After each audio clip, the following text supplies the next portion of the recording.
This is my presentation for MIT 822, Module 5 on cognitive load.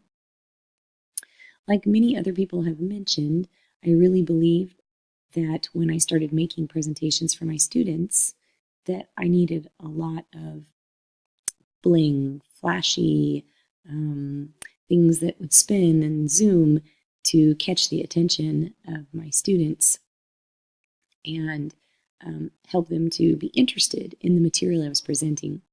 But soon realized that this was actually just more of a distraction. And while it certainly does get their attention, it is unlikely that in doing so, I would be able to have them retain or pull out the information that I was actually trying to get across. So I started out by kind of just defining what cognitive load is. Cognitive load theory, as defined by Sweller, proposes optimum learning occurs in humans when the load on working memory is kept to a minimum to best facilitate the changes in long-term memory. So in other words, if we want our kids to be able to retain something in a long-term fashion, we need to keep it simple and break it down into smaller parts. So this is a slide that I set up.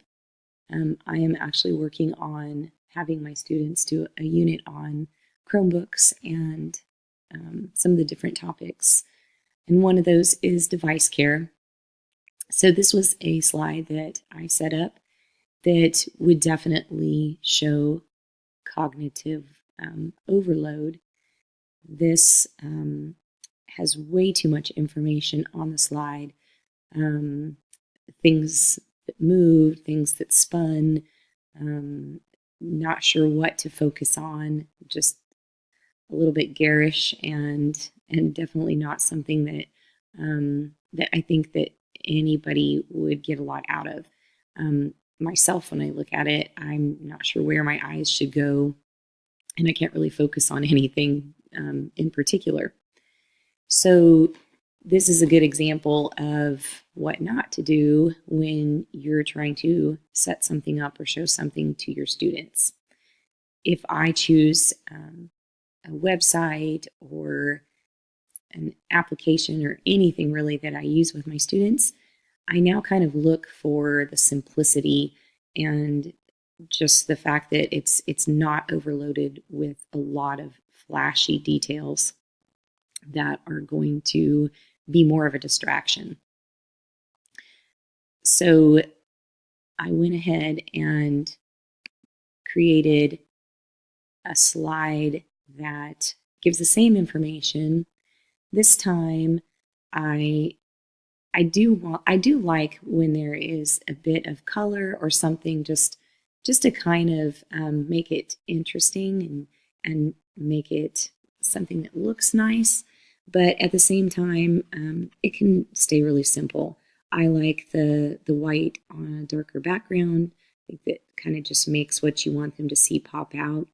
I like having a title and very little else. So here, same thing, Chromebook device care. I did leave off all of the pictures, which really aren't necessary. And then I have the one item that that is listed that I can go through with the kids. And then as I click, I can bring up each point that I want to share one at a time. So it's not really an overload.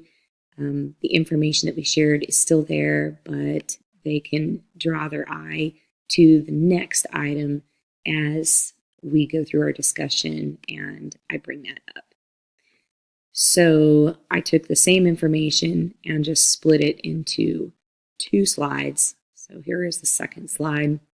Same thing, just put the information in a simple, clean format that allows the kids to focus on one item at a time, that we could work through this as a discussion and not a lot of things to pull their attention away from what I'm really wanting them to take away.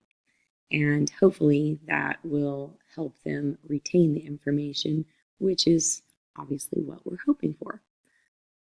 So this would be the end of my presentation, and I appreciate you listening. Thanks.